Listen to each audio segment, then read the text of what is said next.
ওই মাটি তো মাটি নয়, শুনো তাহার পরিচয়, বলেন ওই মাটি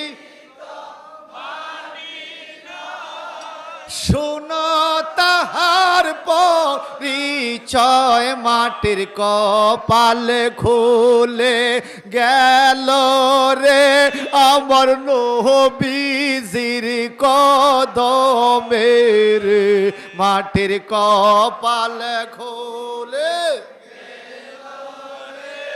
আমার নবীজির কদমে রে, আমার নবীর কারণে ও মদিনার মাটি রে, তুই যে বড় খাটি রে, বলয় মদিনার মাটি রে, তুই যে বড় খাটি রে,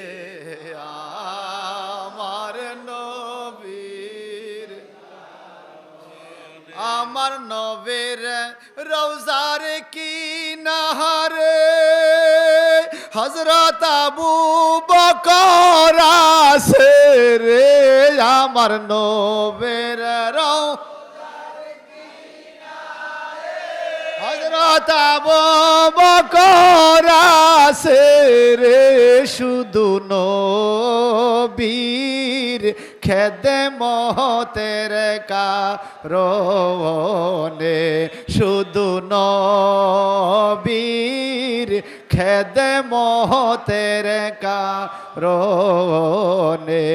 ও মদিনার মাটি রে, তুই যে বড় খাটি রে,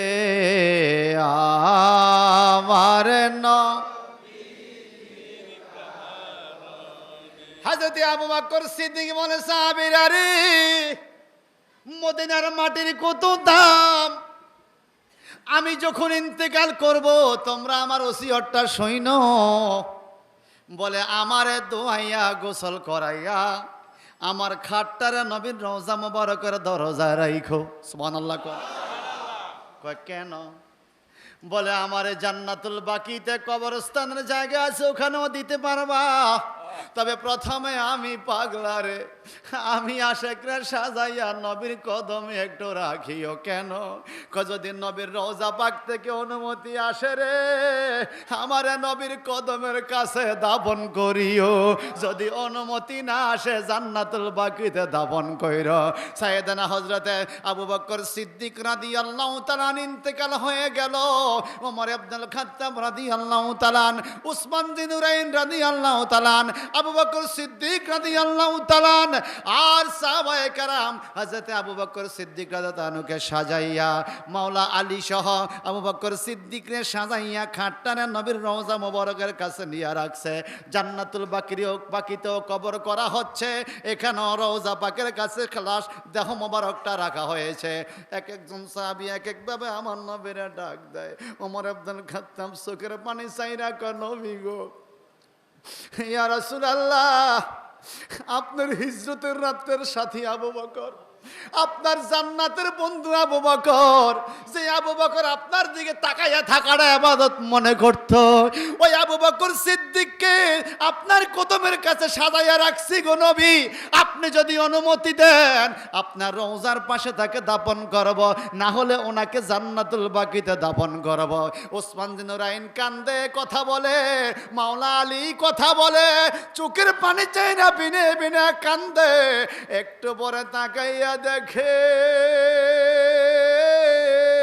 আবু বকর সিদ্দিকরে অনুমতি দেওয়ার জন্য নবীর রওজা মুবারকের দরজাটা নিজে নিজে খুলে গেছে।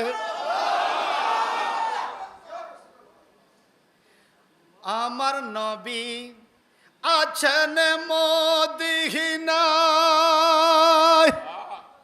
এই মনটা শুধু যাইতে চায়, আমার নবী আছেন মদিনায়, এই মনটা শুধু যাইতে চায় একবার গেলে নবীর দরবারে অন্তর শীতল হইয়া যায় রে একবার গেলে নবীর দরবারে অন্তর শীতল হইয়া যায় রে আমার নবীর কারণে বলো বীর কারণে ও মদিনার তুই যে বড় খাঁটি রে বলা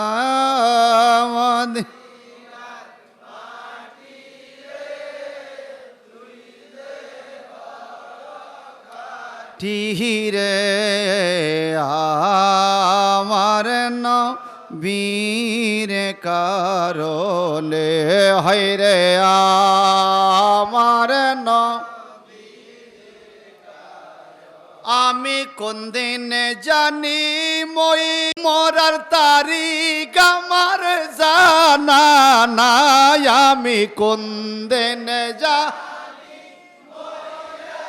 যাই তারিখ আমার জানা নাই একটু দয়া কর আমারে একবার নাও না নবীর কিনারে একটু দয়া করো আমারে একবার নাও না নবীর কিনারে আমার কারণে হইরে আমার ও মদিনার মা তুই যে বড় খাটি রে হইরে ও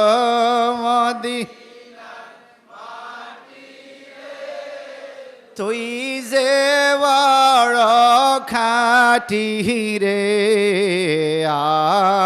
আমার কত জনে যে যায় বারে বার হাজিরা দায় নবীর দরবার কত জনে যে যায় বারে বার হাজিরা দায় নবীর দরবার আমায় একবার দেখাই দাও না রে নবী স্বপ্নের নাগরেতে আমায় একবার দেখাই দাও না রে নবী স্বপ্নের গহরিতে রে আমার ও মদিনার মাটি রে খাটি রে হাই রে ও মদিনার তুই যে বড় খাটি রে আমার আল্লাহ মদিনা যাওয়ার তৌফিক দাও আল্লাহ মক্কা যাওয়ার তৌফিক দাও আল্লাহ তোমার কাবা তওয়াফ করার তৌফিক দাও সাফা মারওয়া আরাফা মুজদালিফা মিনা হাজিরা দেওয়ার তৌফিক দাও আল্লাহ মক্কা মদিনা মরলো নাকি জান্নাতি আল্লাহ তুমি আমাদেরকে মক্কা মদিনা যাওয়ার সুযোগ করে দাও আজ জোরে আমিন বলেন মনে রাখবেন পৃথিবীতে আসছেন যেহেতু জীবনে একটা আশা রাখবেন মক্কা মদিনা আল্লাহ একটা বার শেষ ভাগে হোক আর প্রথম ভাগ একটা বার কেন জানেন মদিনা না দেখা তো কুছ ভি না দেখা মোহাম্মদ কা রোজা জন্নত কা নকশা সুবহানাল্লাহ যদি মদিনা না দেখো তুমি কিছুই দেখো নাই। আল্লাহর সৌন্দর্য কত, সৃষ্টি কত সুন্দর। যে মদিনা দেখবে, মদিনা না রওজা জান্নাত কা নকশা, মদিনার রওজা পাকটা বেহেশতের নমুনা। পাষাণ হৃদয় লইয়া রওজা পাকে গেলে হৃদয় শীতল হয়ে যায়, গুনার বোঝা লইয়া মক্কা মদিনা গেলে গুনাহ মাফ হইয়া যায়। ভাই সাহেব আমার, এইবার আম্মা আয়েশা সিদ্দিকা রাদিয়াল্লাহু তাআলা আনহা কয়, নবী গো আপনি এত তাহাজ্জুদ পড়েন, আপনি একটু রেস্ট করেন, আল্লাহ কমাইতে আমিও কে আপনি একটু কমান। আমার নবীজি বলে, আয়েশা কেন এই কথা বলো? বলে কাদ গুফিরা লাকা মা তাকাদ্দামা মিন জামবিকা ওয়া মা তাআখারা। নবী গো আপনার পূর্বেও কোনো গুনাহ নাই, পরেও কোনো গুনাহ নাই, আপনার তো গুনাহে নাই। সুবহানাল্লাহ। যেই নবীর কোনো গুনাহ নাই, আপনি কেন এত নামাজ পড়ান রাত্রা জায়গা? আমার নবীজি বলেন, ইয়া আয়েশা আফালা আকুনা আবদান শাকুরা, আমি কি আল্লাহর শুকরিয়া গুজার বান্দা হব না? গুনাহ থাকলেই কি ইবাদত করে, গুনাহ না থাকলে কি ইবাদত করে না? আমার আল্লাহ যে আমারে উম্মতের দরদি নবী বানাইছে, আমি শুকরিয়া তান সারা রাত ইবাদত করব। وقال رسول الله صلى الله عليه وسلم يُحْشَرُ النَّاسُ فِي صَعِيدٍ وَاحِدٍ يَوْمَ الْقِيَامَةِ فَيُنَادِ مُنَادٍ فَيَقُولُ أَيْنَ الَّذِينَ كَانُوا تَتَجَافَى جُنُوبُهُمْ عَنِ الْمَضَاجِعِ فَيَقُومُونَ وَهُمْ قَلِيلٌ فَيَدْخُلُونَ الْجَنَّةَ بِغَيْرِ حِسَابٍ ثُمَّ يَأْمُرُ بِسَائِرِ النَّاسِ إِلَى الْحِسَابِ। একটু জবানটা বড় করে কোন মারহাবা।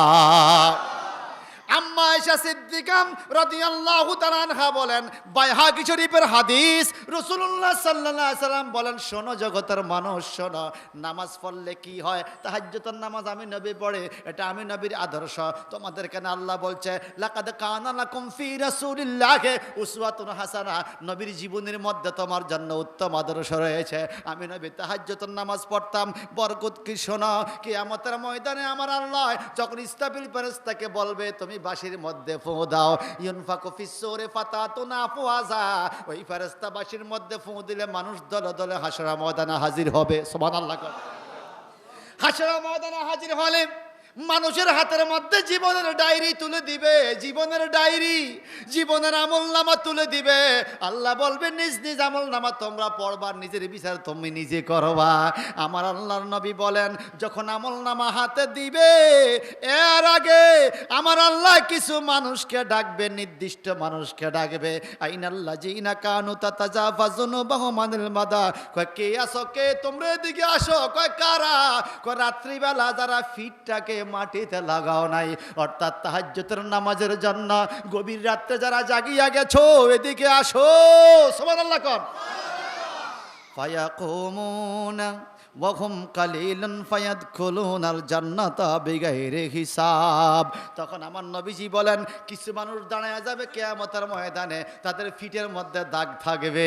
কিসের দাগ? নুরানি দাগ মোবারক থাকবে।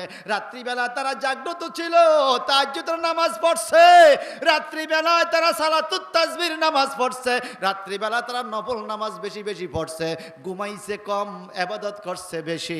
আমার আল্লাহ পাক বলে, যাও যাও ফায়াদখুলুনাল জান্নাতা বিগাইরি হিসাব। এখনো হিসাব করার কাগজ কারো হাতে দেই নাই, হিসাবের আগেই তোমরা জান্নাতে চলে যাও। বলেন এই তাহাজ্জুদের নামাজ পড়তে পারলে ভালো আছেনি? বলেন না। নবীর জন্য ছিল ফরজ। যখন 5 ওয়াক্ত নামাজ ফরজ করা হলো, আল্লাহ বলে ফাতাহাজ্জাত বিহি নাফিলাতাল লাকা। নবী গো এইবার আপনার জন্য নফল, নবীর জন্য নফল। নবী যেহেতু পড়ছে তো নবীর কাজগুলো আমাদের জন্য সুন্নত, এই জন্য তাহাজ্জুদের নামাজ পড়া সুন্নত। নবী আমার কিছুদিন তাহাজ্জুদের নামাজ পড়ে, আবার মাঝে মাঝে উঠে না। মাঝে মাঝে উঠে নবীজি কয় জিব্রাইল রে তুমি আইসা কি বলো ক নবী আপনি কখনো পড়েন কখনো পড়েন না। আমার নবীজি বলে রাত্রে জাগ্রত হইয়া নামাজ পড়া যে কত কষ্ট আমি জানি, আমি কষ্ট সইতে পারি। যদি আমি প্রতিদিন নামাজ পড়ি, আল্লাহ যদি ফরজ কইরা দেয় আমার উম্মতের উপরে, উম্মত দিনের বেলা থাইকে নামাজ পড়ে না ঠিক মতো, রাত্রে তো জাগ্রত হবে না, উম্মত আমার নামাজ না পড়া গুনাহগার হইয়া যাবে। এই জন্য প্রতি রাত্রে পড়ি নাই, মাঝে মাঝে গ্যাপ দিছি আমার উম্মতের কষ্ট যেন কম হয়।